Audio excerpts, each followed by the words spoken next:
Hey, everybody, it's Tommy Canelli, and welcome back to Before the Lights podcast, the show that tells you how they made their mark. He's a music legend, a drummer, and member of the Kingsmen since 1963. The group best known for the hit Louie Louie, which held the number 2 spot for 6 weeks on Billboard. He has worked at Chapel Music, Capitol, and Avco Embassy Records. He's been a producer for TV specials on ABC, PBS, NBC, and CBS. The Kingsmen and Louie Louie are legends in rock and roll. Please welcome to the show, Dick Peterson. Dick, welcome to Before the Lights. Well, thank you. I'm really excited to be here. I am too. You were born in the Pacific Northwest in Gig Harbor, Washington. You have a passion for classical music. You like a curiosity of jazz. Tell me and my listeners, when did you begin playing the drums? Actually, I played timpani first. I was in an orchestra, and I started playing drums. I'm sure your listeners have heard of Tom Grant, the jazz piano player. Mm-hmm. Tom and I went to high school together, and I took up playing drums because Tom and I, with another fella, had a little trio. He played jazz, I played timpani, and our sax player sort of played surf music, and we had fun. At 17 years old in Portland, you joined a local rock and roll band, the Kingsmen, and you replaced Gary Abbott in 1963, who left the group. Was it right time, right place, or how did that all come about? Yeah, it was right time, right place. The Kingsmen were well-known rock and roll band, a local group.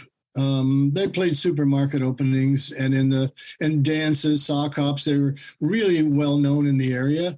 They also had a quasi manager, I guess you'd call it, who worked at the local radio station, KISN in Portland. And he sort of managed them. And he came to them with an idea with Len's father. Len is the leader of the band.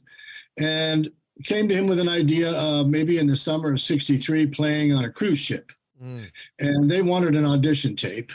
They wanted something sort of Jamaican.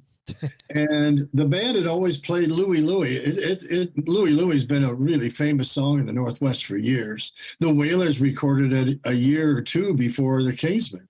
And they're from Seattle. I don't know if you remember the Wailers. They had a hit record called Tall Cool One. Yes. And they actually went on Dick Clark's television show. But anyway, everybody was doing that, and the Kingsmen did a version of it that was instrumental. Mike played a guitar solo, basically, for 3 or 4 minutes. And although I wasn't aware of the band, I know that they were working a lot. And when Gary was drafted, he was 19, I was 17, and I sat across the desk. We had these little desks that face each other in high school in a study hall. And it just so happens that Norm Sunholm's girlfriend, our bass player, sat across from me.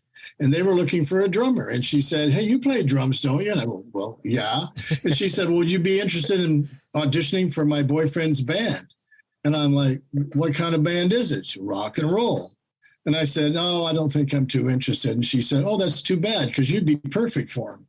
"Why is that?" "Well, you're young, you play loud," and they play really loudly, and they make about $20 a weekend a piece. You know, I'm like, wait a minute, $20? I mean, Tommy, remember, you could fill your car up with like $5. Gasoline was 30-some cents a gallon. Right. And in some cases, it was like just 28 cents a gallon. Anyway, so I thought, well, that's a lot of money. I'll do that. And so I said, "What is this rock and roll they played?" So she gave me the list of songs, and I listened to them. I went home and I practiced to the records. I really wanted that job. And I went to the rehearsal and nailed it, and they hired me. And then about 2 weeks later, we were rehearsing, and we had done one show at Archeryland for a teenage kid show, a dance, and got a call in the garage where we were playing. And it was from Alabama. And this guy was on the phone and he talked to Lynn and he said, y'all the Kingsmen. And Lynn's like, yes. He said, well, we got your record down here. And we're like, how do you have the record? It's not even out. And he says, yeah, what is it now, Louie Louie, y'all say? And Lynn thought it was a crank call, so he just came back into the garage laughing and saying it's kind of crazy. And we were recording the album up in Seattle. And this guy from the Seattle Post-Intelligencer, their local big newspaper at the time, and he came down. I want to get a comment about from the band if you guys will go on the record. I'm going to send it across the AP and U pre-wire services. Well, what about? And he said, about the governor of Indiana banning your record. Mm. We're like, what are you talking about? And he said, it's all over the news. Why don't you guys come down to the Seattle PI and we'll show you what's happening. So we went down. I hadn't even been in the band 2 weeks. And we went down to the Post-Intelligencer and started seeing all this press coming in. You know, how we were a bunch of subversives and we were swearing and ladies' aid societies were all ticked off. And then, you know, they were sending letters to J. Edgar Hoover and Robert Kennedy. They were going to prosecute us. We were very bad and we're like, don't know anything about it. You guys are out of your minds. I mean, Louie Louie was recorded with a microphone on almost a woolen sack recorder in a little recording studio that didn't even record music. They were an industrial recording studio, mono thing. And wow, before February, now this was I joined in December. And in January, we rehearsed and did a couple of gigs. I made like $20 a weekend. It was awesome. And here we were in February, and the William Morris Agency called and said, you boys want to go on a national tour? We're like, what are you talking about? Well, I can book you all over the country. And in terms of the dollars today, it would be about $15,000 a night. I've got 6 weeks. You play every single night. I've got 6 weeks. You'll do the dance hall circuit.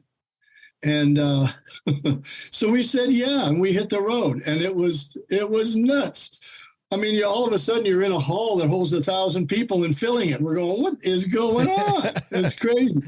Before I go, I want to go more into Louie Louie. I want to back up just a little bit. Can you tell me and my listeners what the Portland music scene was like in the 60s? Because you mentioned the Wailers and the Kingsmen were there, but so was Paul Revere and the Raiders and the Ventures. What was the music scene like there? Well, it was basically transitioning from all the hootenanny stuff, the folk music, to that surf sound. The Ventures were very big, and then there was this R&B kind of a horn sounding thing that was going on.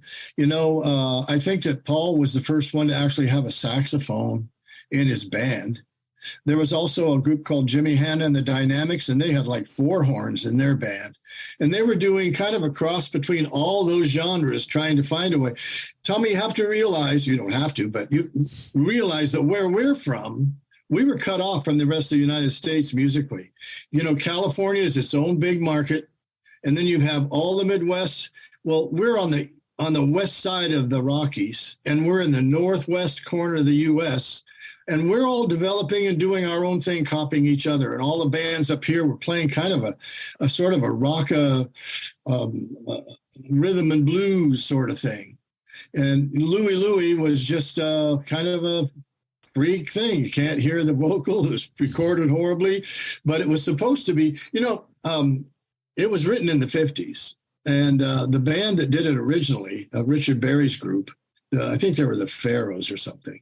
Richard Berry, the Pharaohs. Anyway, Richard Berry and the Somethings.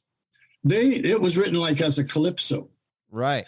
And so if you're a member of the Kingsmen and you play everything louder than everything else, then when you're playing calypso, it doesn't sound Jamaican at all. You know, Richard did it like a ba-doo-ba, ba-doo-doom, boo-doo-ba, ba-da-oh-be-doo-ba, doo-doo-ba-doo-ba, doo-doo-Louie, ba-doo-doo-ba-doo, oh, me gotta go. Right? Well, the Kingsmen are like, oh, yeah, we can do calypso, dun-dun-dun, dun-dun-dun, and then just start going. And it just sort of was one of these things where the kids loved to dance to it. So we didn't get the job on the cruise liner, but boy, we got a job that lasted for years. Did Richard Berry end up selling all the rights to his songs for like $750? Is that a true story? It is. He sold it way before we recorded it, before the Wailers recorded it, before he sold it to Limax when he was an artist in the 50s. Unfortunately, after the copyright was up, I had been in court myself personally. I sued our record company after 30 years of non-payment of royalties. And I set a precedent. And now if you are not paid a royalty in a 4-year period of time, you can own your masters again. And I sued for ownership and I won. The first case that ever. I got a Lifetime Achievement Award from the Grammys for doing that, because it's really changed the record industry. They have to pay you or they lose it. Right. And I was able to help Richard Berry before he passed. He came up to Oregon, brought the train because he had an affinity for flying. He just wouldn't get on an airplane. So he brought the train up and they put a plaque up in front of the building where Louie Louie was recorded, the original recording, and Richard came up for it. And I picked him up at the airport and we started talking, and I sent him to an attorney in New York that could help him. And he ended up quite wealthy because he got all of his copyrights back and some money and did really well before the end of his life. Have you played Louie Louie? I'm going to guess. Is it over 2 million times or is it that many?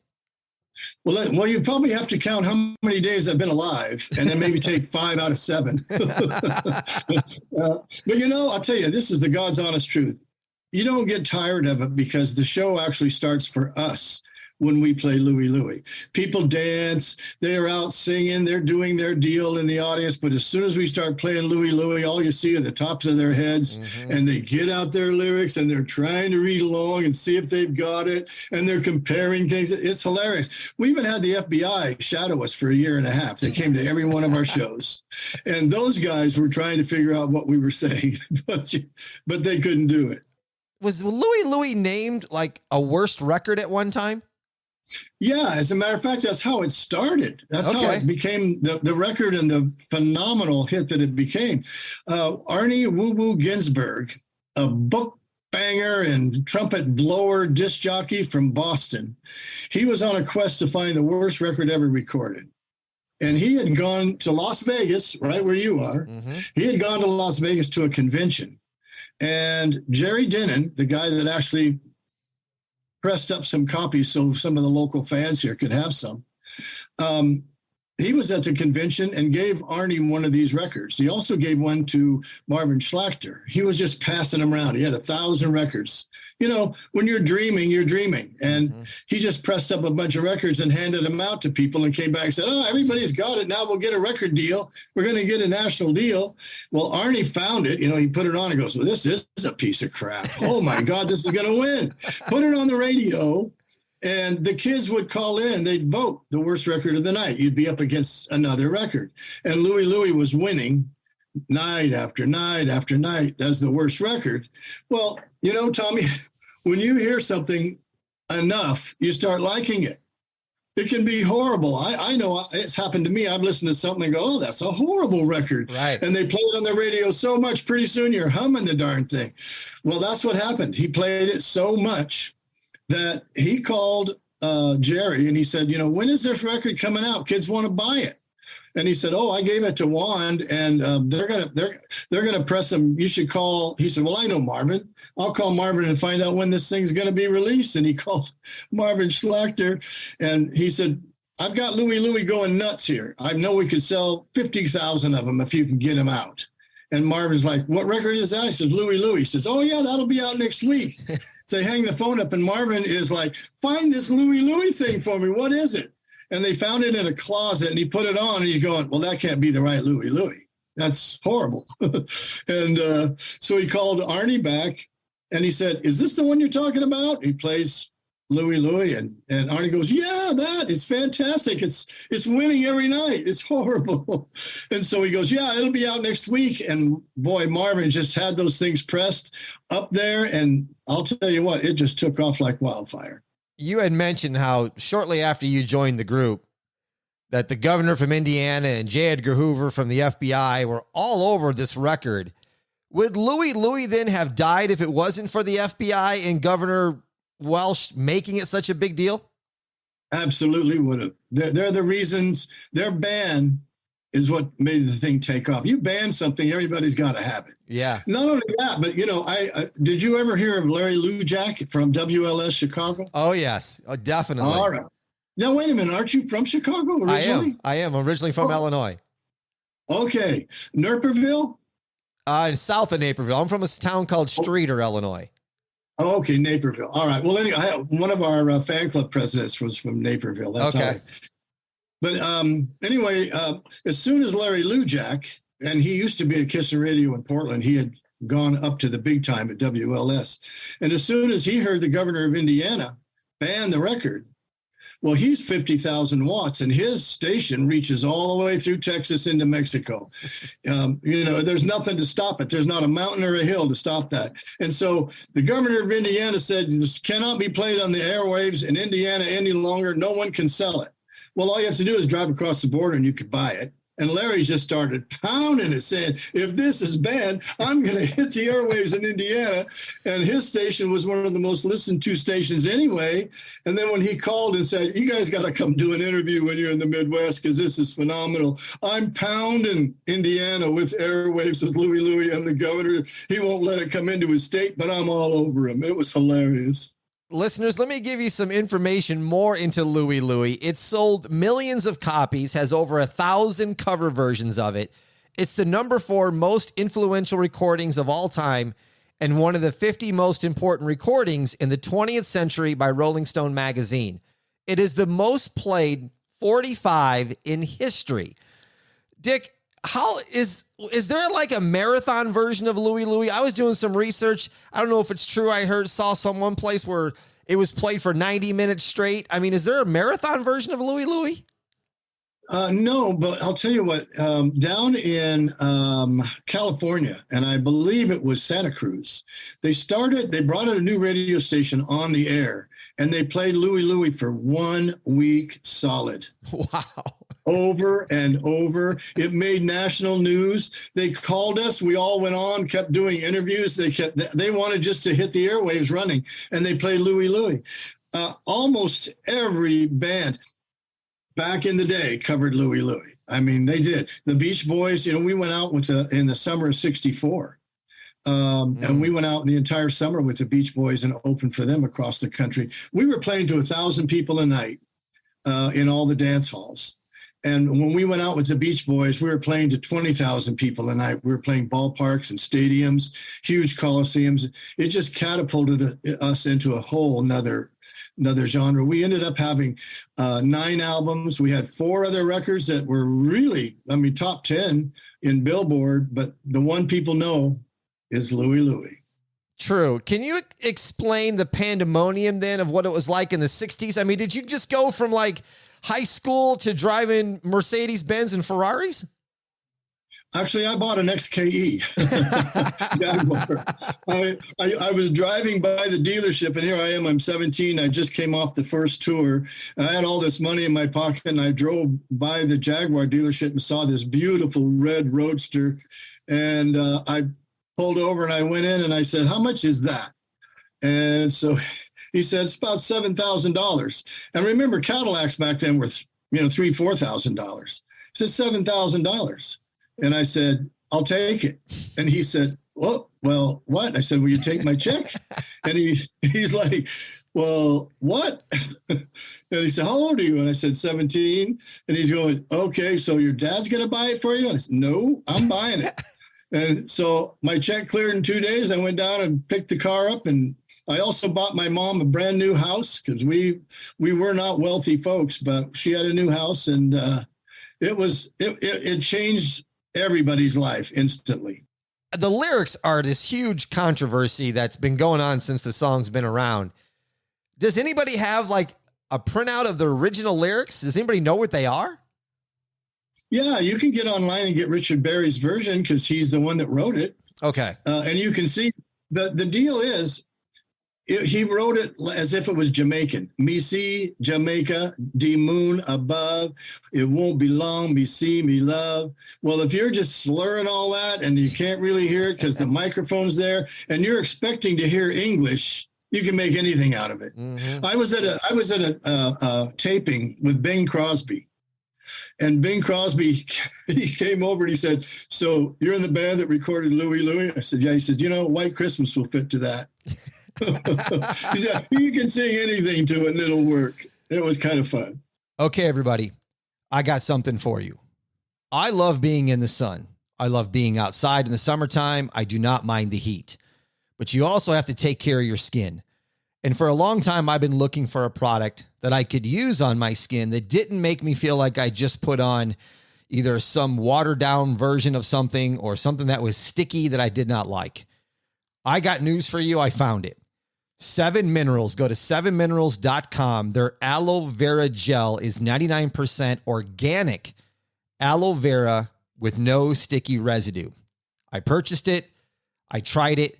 I loved it. It made my skin feel smooth. It was the best feeling stuff I've put on my skin in a very long time. They also have an after sun aloe vera recovery and cooling. So there's a couple more products for you there. In addition to magnesium oil, which is nature's #1 miracle mineral. They have soap, stuff for the bath, rice water. Go to 7minerals.com. It's 100% natural products. Get yourself rejuvenated, get relief, reduce stress, and enjoy sleep. They got everything for you. I'm telling you, this product is absolutely fascinating. I love it. That's why I'm telling you about it. You guys have to go try this product out. 7minerals.com. Get the aloe vera gel. Your skin will thank you for it. There was a push to have it as Washington's official state song. It is Washington's state rock anthem, and it's played for the 7th inning stretch at the Seattle Mariners home games. This song's not going anywhere soon. Well, no. And you know how that got started?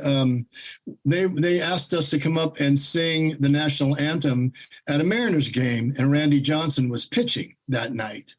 And so we went out, sang the national anthem, and they played Louie Louie at the 7th inning stretch. Randy pitched a no-hitter that night. That was his first no-hitter. And I'll tell you what, since then they played it as 7th inning stretch. It's a traditional, it's a staple in the Northwest. It's also the Oregon state rock song. We share that with a Woody Guthrie song. They've already had they had national anthems or state anthems. So all we do is we share it, or they give it another title instead of their state anthem, it's their rock anthem or something. So, yeah, it's a proclamation.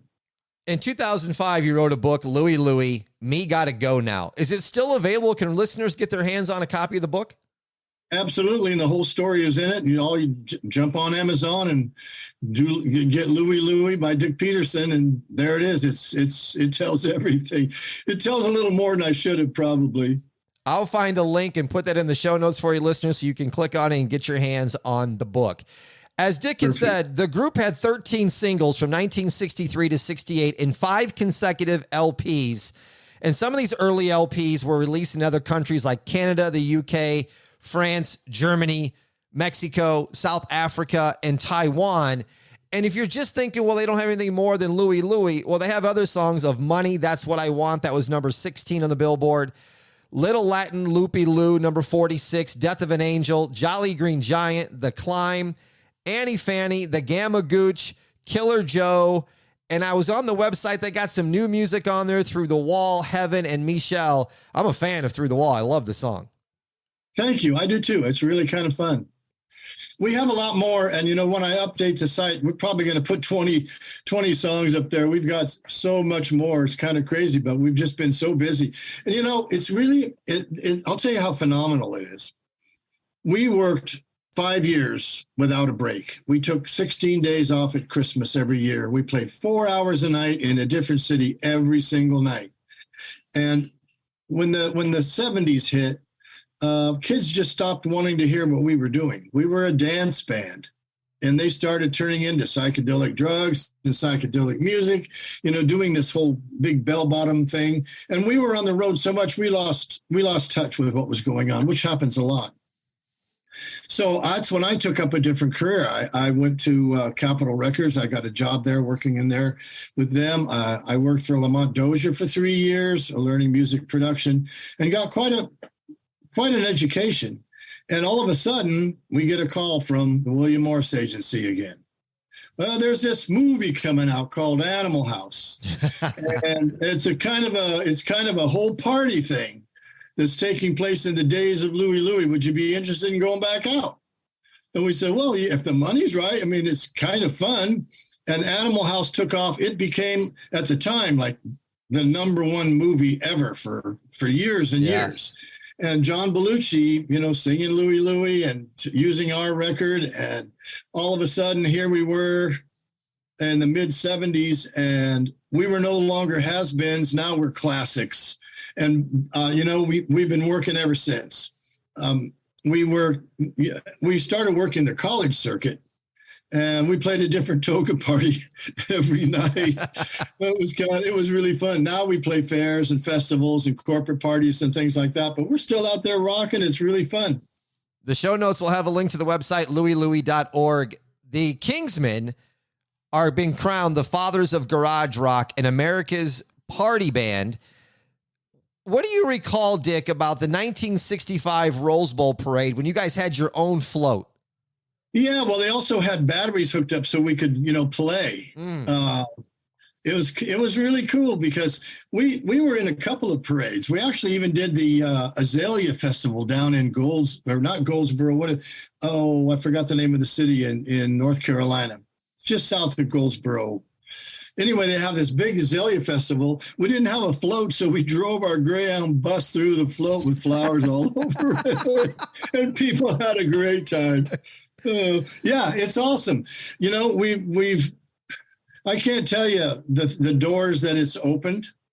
I needed to meet with several different corporations that are really tough to get into the board of directors. But as soon as I said I was with the Kingsmen, it's pretty much a great calling card because everybody has a story, especially in our generation. And then in the years that followed, people have stories about what they did, what toga parties they went to, what drive-ins they were in. We did a beach party movie with Annette Funicello, and it's incredible. Just the doors it's opened and the fun, all because we just took advantage of an opportunity. Mike Mitchell passed away on his birthday in 2021 at 77 years old. He was the only remaining original member of the Kingsmen lineup. It's his guitar break that's heard at the beginning of Louie Louie. Dick, do you know, was that just something he was playing around with, or how did that come about, that guitar break that he made so famous? Well, Mike, it makes me tear when I think of him because Mike's the best friend I've ever had. We were together forever. And when I joined the band, Mike had been in the group since 56. He started the group with a acoustic guitar, acoustic bass, and some bongos. And they were singing, will he ever return? No, he'll never return. It's all the stuff by the Kingston Trio. And Mike's was the one that came up with the name The Kingsmen. And it was after a bottle of aftershave that his dad had, Kingsmen aftershave lotion.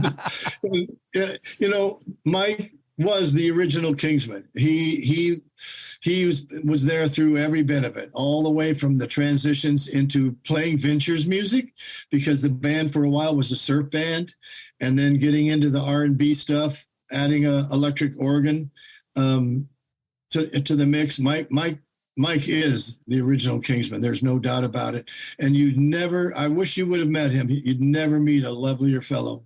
Yes, I have another story I can tell you about Mike. I had been asked to come out to Louisville, Kentucky. They were doing, we used to do these Louie Louie parades. We did 36 of them, Louie Louie for leukemia. We were trying to find a cure for child leukemia, which, by the way, we did. We raised a ton of money. We did a huge show. We had 100,000 people all doing donations, and we'd get corporations to come in. They would put together their own bands, and we'd have a Louie Louie parade all across the nation. So we were going to do one in Louisville, and I flew out to Louisville to do some press, go on TV and da da da. Well, I walk into the radio station and here's Joe Walsh. And he's doing an interview because he's going to be on that show that we're doing, the Louie Louie parade. And after the parade, we go out and play rock and roll. And I walked in and the guy says, hey, Dick Peterson with the Kingsmen. And Joe says, wait, you know Mike Mitchell? He said, personally? You know him personally? And I said, yeah, I've been in a band with him for 20 years. And he goes, I got to tell you, the reason I play guitar is Mike Mitchell. I know every solo. I know every mistake. Well, when the Eagles came about 3 or 4 years before Mike passed, the Eagles came out to Portland. And so I called up and I said, you know what, Mike, you should meet him. I told Mike for years what a fan Joe was. So we went down to the concert, went backstage before the show, and Joe was saying to Mike, I know every one of your albums. He said, but Mike, I play all the mistakes too. I just thought that's how it was supposed to be played. I can play all the mistakes in Louie Louie. I can play all the mistakes. He started listing off all these things, and he says, Joe, stop. He says, stop. I didn't want those mistakes on there. He said, I thought that's what you're supposed to do. It's hilarious. They had a great time, the two of them. Actually, there's a picture of Mike and Joe on our website, louielouie.org, O-R-G. You've appeared on so many different shows, just to name a few: Today Show, American Bandstand, and the Wolfman Jack Show. What was it like being on with Wolfman Jack? Oh, he was awesome. You know, he has a history. It was like a bootleg radio station down in Texas because they had 100,000 watts coming up through the Midwest. And Wolfman Jack was playing rock and roll and rockabilly before we were even thinking about it. He was awesome. We had a great time with him. He was really a fair guy too. I mean, what I mean by that was he didn't pick winners and losers. I don't know if he ever did the payola thing, but I think he just played what he wanted to play. He didn't care what anybody wanted to hear. He played what he wanted to play. Wolfman Jack was his own guy. I loved him to death. He was awesome. We also did 5 shindigs. We did a hullabaloo in New York with Rolling Stones. We did a lot of television back in those days. Dick, what was The Chase? Something that was exclusively for teenagers. Can you explain that to me, my listeners? Yes, the local teen club and the Kingsmen were the house band. You could go in and get milkshakes, Coca-Cola, Dr. Pepper. You could have French fries and hamburgers and stuff like that. And it only held a couple of hundred kids, but it was jammed. Every weekend it was jammed. And the stage was about 6 inches off the floor because it used to be a carpet factory or a carpet outlet. So it was just a warehouse. The Ken Chase, thus the name, The Chase. The Ken Chase turned into a teen club. He was also on Kissin' Radio, KISN. I recently just did a big story on what I called The Last Dance, which was the winter dance party of 1959 and the crash that killed Buddy Holly, Richie Valens, and the Big Bopper, then last played at Surf Ballroom. Have you guys played there? You guys have played the Surf. That's what I was going to ask. We played the Surf back in the 60s. And then I think it was about 2000, what would that be, about 15, maybe 16? They called and wanted us to come back. And they have a dressing room. Tommy, I'll send you a picture. I've been to it. I went there this summer. I went to the dressing room where all the signatures are. Okay, well, we're on there twice. We're there from the 60s and we're there from the 2000s. It was awesome to go back. People who run that place are incredible. They are keeping the dream alive. They are. I have to go back and see a show there. I just went and visited, but I have to see a show at the Surf. I have to see one there. Call them and tell them to book us again, and you meet us there. We'll get you up on stage and do something crazy. That sounds like a great deal. I think I'll do that. I love that idea. You mentioned in 2005, you received the Lifetime Achievement Award for the Grammy Foundation for outstanding contributions for what you did with your lawsuit. All this stuff that you've done, Dick, since you've been in this music industry, what do you want your legacy to be? Well, first of all, I don't want to die. I think the party should go on for a few hundred years. I don't really know. Right now, I'm involved with an orchestra project. After I won the lawsuit, I decided to go back and do what I originally wanted to do before I joined the band, and that was write symphonic music and get into children's programs. And I'm involved in a project right now that I've written all the music for. We're hopefully going to be doing a tour symphony, and it's going to be for kids. It'll be children's concerts, and my whole passion right now is to light a fire under the kids. I don't care if you want to be a musician. We want to play a little bit, play some music for the kids, bus them into the orchestra, symphonic halls across the country, bus them in, play some stuff for them. Get them to see a little bit of the masters. Get them to see some of what's done these days. They don't even know how much they love symphonic music. You look at Lord of the Rings. Well, that's what that soundtrack is. It's all symphonic music. You look at Star Wars. What is it? It's all symphonic music. And so what I want to do is bridge that gap. I would really love to get into the symphony and go out and speak to these kids, play a few pieces, and then say, hey, listen, kids, what floats your boat? I want to help you with your dream. You don't even know what you can do. You don't have to be a musician. I want you to get into the arts. Try to find something artistic that you can do. Would you like to be a lighting director? The guy out there that's running the lights, that's a vocation that makes great money. Mm-hmm. How about you want to be a sound guy? You want to be in a recording studio? You want to do live sound? Maybe you need to learn how to do that. You want to be a pianist? Maybe you learn how to do that. You want to write scripts? Do you want to be a painter? Well, in Broadway, we've got all these set designers. In animation, we have people who paint. They're just painters. All they do is paint backgrounds.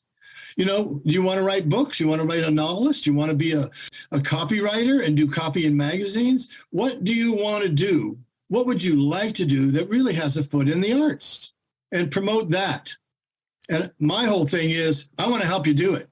I want to create a website.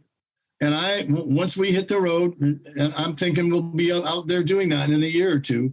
Once we hit the road, I really will help you do what you want to do. You get on the website, I can guarantee you, every kid across the country, there's a piano teacher not even 2 miles away from them. In most cases, blocks, just blocks. Put those people in touch with those people. You want to learn how to paint? I'll bet you I can help you, and I really want to do this with elementary school kids. Once you get into high school, you're pretty much formed what you really want to do. I want them to get a passion when they're in the 5th, 6th, 7th, 8th grade. What do you want to do? Have you considered a life in the arts? It's an incredible life. There's all sorts of things you can do. You can get into directing or producing. You can do television. You can do shorts. You can do documentaries. And think of all the people that you see at the end of those films or in those magazines who are credits. You could be one of those people. It could be what you really love to do. Want to write? Let's write. How do we do it? Let's start. What do you want to do? And I can even point to a kid. If you had your dream come true, what would you want to be? I'll guarantee you some of the kids would say, I want to be a singer. Great. I'll put you in touch with a vocal teacher. Here's what you have to do. Da, da, da. Let's go. That's what I'd like my legacy to be. Let's just pass on the arts. What a fantastic, wonderful idea. Probably the best idea I've heard in a very long time. This is wonderful. Well, thank you. We'll come to Las Vegas for sure. I hope this thing blows up. I want to end with this because you've also done so much. You've also been a songwriter as well. And you've been recorded by the likes of Kenny Rogers and Bill Medley. What did Kenny Rogers record of yours? There's a song called Love, Love, Love. He did it with Sheena on the Sheena Easton album, We've Got Tonight. And it did really well for me. I also, Laura Branigan, God rest her soul, she was terrific. And I even had Menudo sing a song. It was awesome. But Kenny Rogers did Love, Love, Love. And Bill Medley, I don't remember what he did. Peter Allen did a song. Yeah, I've been very fortunate to have people sing some of this stuff. And it's kind of fun. Listeners, make sure you go to the show notes, get your hands on the book, go check out the website, and I'm sure you're already in your head, if you're not already singing Louie Louie, you're getting ready to, and you're probably going to play it as soon as this podcast ends. So go ahead and continue to play that song on repeat and see if you can go longer than a week straight of like the radio station did and play this song before you get tired of it. Yeah, you got a long ways to go before you can break the world's record in Guinness Book. That's right. Dick, thanks so much for taking time and coming on my show. Tommy, anytime. And if you need anything, you let me know. You've got my numbers and all, and I'm here. I would like that. Listeners, what I'd like you to do is remember this. Get the extra 5 interviews. They're yours to have now, available starting at just $2.99. I've broken them up into topics for you of food and beverage, entertainment, actors, music, crime, and sports. Go to beforethelightspod.com/shop or just click the link in the show notes. That's it for this episode of Before the Lights. I'm Tommy Canale, and until next time, everybody, I salute a chin chin.